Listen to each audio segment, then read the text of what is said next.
এই কথাটা মনের মধ্যে বড় আগুন জ্বালাইতেছিল। খুব কষ্ট। দেনাপাওনা নাটকের আবারও আপলোড হয়ে গেল 10 নম্বর পর্বটি এবং 11 নম্বর পর্বটি কবে আপলোড করা হবে এবং কিভাবে আপনারা সবার আগে দেখতে পারবেন এই সকল বিষয় নিয়ে আজকের এই ভিডিওতে আলোচনা করব। সো ভিডিওটি না টেনে সম্পূর্ণ দেখার অনুরোধ রইল।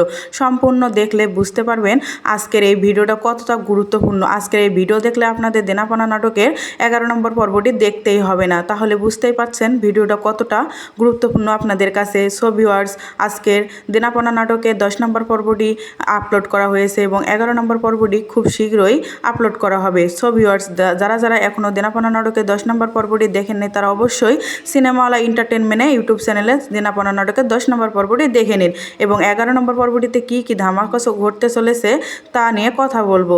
তার আগে ছোট্ট একটি রিকোয়েস্ট, আমাদের চ্যানেলটিকে অবশ্যই সাবস্ক্রাইব করে পাশে থাকা বেল আইকনটি বাজিয়ে দিন। সো ভিউয়ার্স, দেনাপাওনা নাটকে ইতিমধ্যে আমরা দেখতে পেয়েছিলাম খায়রুল চাকরির জন্য ইন্টারভিউ দিতে যায়, কিন্তু খায়রুলের চাকরিটা হয় না দুঃখবশত।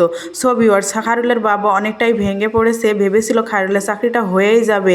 অন্যদিকে দেখতে পাই খায়রুলের বড় ভাই তার বাবা মার জন্য এখন অনেকটাই অনুতপ্ত এবং তার বাবা মাকে তারা অনেকটাই খুঁজে বেড়াচ্ছে।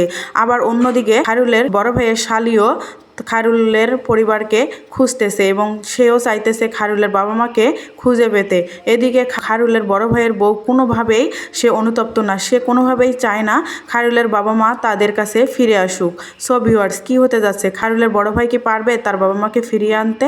আগামী পর্ব আমরা এসব কিছু দেখতে পারবো। সো ভিউয়ার্স, আগামী পর্বটি আসতে চলেছে দেনাপাওনা নাটকের 11 নম্বর পর্বটি আপনারা দেখতে পারবেন 4 তারিখ দুপুর 12টা বেজে সিনেমাওয়ালা এন্টারটেনমেন্ট ইউটিউব চ্যানেলে। সো ভিউয়ার্স, দেখতে ভুলবেন না, অবশ্যই আমাদের চ্যানেলটিকে সাবস্ক্রাইব করে রাখবেন এবং পাশে থাকা বেল আইকনটি বাজিয়ে দিবেন।